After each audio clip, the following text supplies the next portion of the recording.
بسم اللہ الرحمن الرحیم۔ فلائی نیوز کے تمام دیکھنے اور سننے والوں کو خوش آمدید۔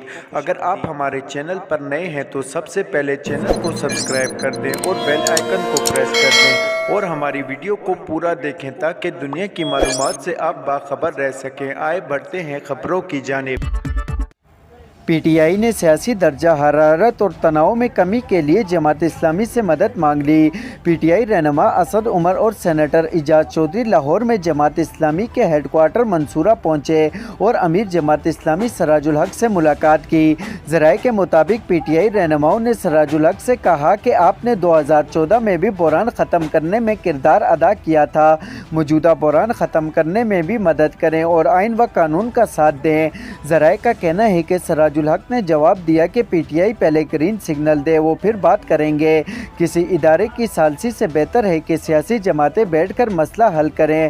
سراج الحق کی بات پر پی ٹی آئی رہنماؤں کا کہنا تھا کہ وہ عمران خان سے بات کر جواب دیں گے۔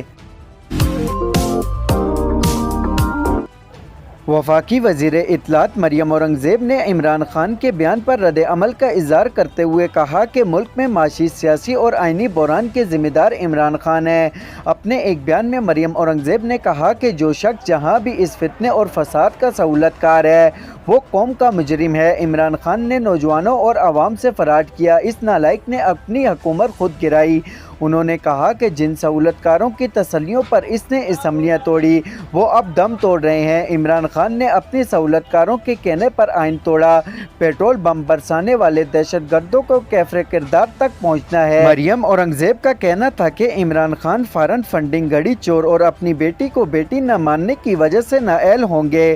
عمران خان نے بیرون ملک سے 200 ارب ڈالر لانے تھے، 1 کروڑ نوکریاں اور 50 لاکھ گھر بھی دینے تھے، مگر عمران خان کے دھوکے اور فراڈ کا وقت تمام ہو چکا۔ گورنر سندھ کامران ٹسوری کے قافلے میں شامل سیکورٹی گارڈ کو ٹریفک حادثہ پیش آ گیا۔ حادثے میں 2 اہلکار زخمی ہو گئے۔ شاہین بخاری سگنل پر موڑ لینے کے دوران پرائیویٹ گاڑی کی ٹکر سے حادثے سے پیش آیا، جس کے سبب گاڑی سے گر کر 2 پولیس اہلکار زخمی ہو گئے۔ حادثے میں زخمی اہلکاروں کو طبی امداد کے لیے جناح اسپتال منتقل کر دیا گیا۔ گورنر سندھ کامران ٹسوری نے جناح اسپتال پہنچ کر زخمی اہلکاروں کی عیادت کی۔ Pakistan Tehreek Insaf P T I کے رہنما فواد چودھری نے کہا کہ عدالتی حکم پر عمل درآمد نہ ہوا تو سپریم کورٹ پیر کے روز ملک کے ایک اور وزیر اعظم کو فارغ کر دے گی۔ ایک انٹرویو میں تحریک انصاف کے رہنما فواد چودھری نے اپنے خیالات کا اظہار کرتے ہوئے کہا کہ سپریم کورٹ الیکشن کرانے کے کیس میں فیصلہ تو دے چکی ہے، اب 3 رکنی بینچ صرف عمل درآمد کا بینچ ہے۔